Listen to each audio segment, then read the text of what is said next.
इन्डियामा जारी ICC women's cricket world cup अन्तर्गत हिजो भएको थियो second semi final India women's versus Australia women र पहिलो ब्याटिङ गर्दै अस्ट्रेलिया वुमनले भने चाहिँ 49.5 ओभर खेलेर 10 विकेट गुमाउँदै 338 रनको विशाल स्कोर खडा गर्यो।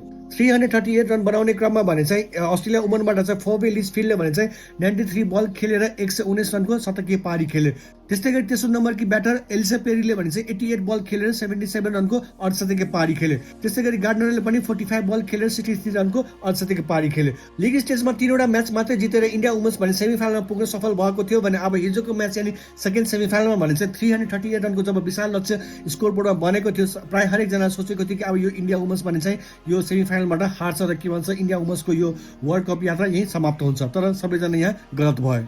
अब 339 रनको लक्ष्य पछाउने क्रममा इन्डिया वुमेन्सको ओपनिङ भनेको चाहिँ राम्रो भएन, किनभने इन्डिया वुमेन्सले आफ्नो पहिलो विकेट 13 रनमै गुमाएको थियो एज अ शेफाली वर्माले भने चाहिँ 5 बल खेलेर 10 रन मात्रै बनाइन्। त्यसपछि इन्डिया वुमेन्सले आफ्नो दोस्रो विकेट गुमाएको थियो 59 रनमा एज अ स्मृति मन्दाना। अब स्मृतिले भनेको चाहिँ 24 बल खेलेर 24 रन मात्रै बनाइन्। अब शेफाली वर्मा र स्मृति मन्दाना भनेको चाहिँ इन्डिया वुमेन्सको भने चाहिँ टप अर्डरका ब्याटर हुन्।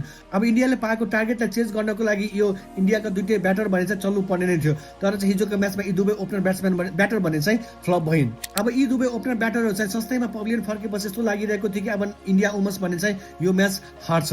तर चाहिँ के भन्छ हिजोको म्याचमा इन्डिया वुमेन्सलाई कमब्याक गराए दुईटा ब्याटर यानी इन्डिया वुमेन्सका कप्तान हरमित कौर र के भन्छ तेस्रो नम्बरका ब्याटर जेमिमा रेड्रिगर्सले। जेमिमाले भने हिजोको म्याचमा 134 बल खेलेर 127 रनको नट आउट शतकीय पारी खेले। त्यस्तै गरी चाहिँ हरमित कौर यानी कप्तान हरमित कौरले पनि 88 बल खेलेर 89 रनको अर्धशतकीय पारी खेलेर जेमिमा र हरमित कौरको बीचमा जुन तरिकाको पार्टनरसिप बनेको थियो त्यसबाट के भन्छ इन्डिया वुमेन्स भन्ने चाहिँ यो म्याचमा कमब्याक गर्न सफल भयो। इन्डिया वुमेन्सले आफ्नो तेस्रो विकेट गुमाएको थियो 226 रनमा आज हरमित कौर र हरमित कौर आउट हुँदासम्म इन्डिया वुमेन्सले भने चाहिँ यो म्याचमा कमब्याक गरिसकेको थियो। जुन म्याचमा सुरुदेखि नै लागिरहेको थियो कि अस्ट्रेलिया वुमन भने चाहिँ फेभरेट छ भने त्यहाँ भने चाहिँ यो इन्डिया वुमेन्सले चाहिँ बाजी मार्यो।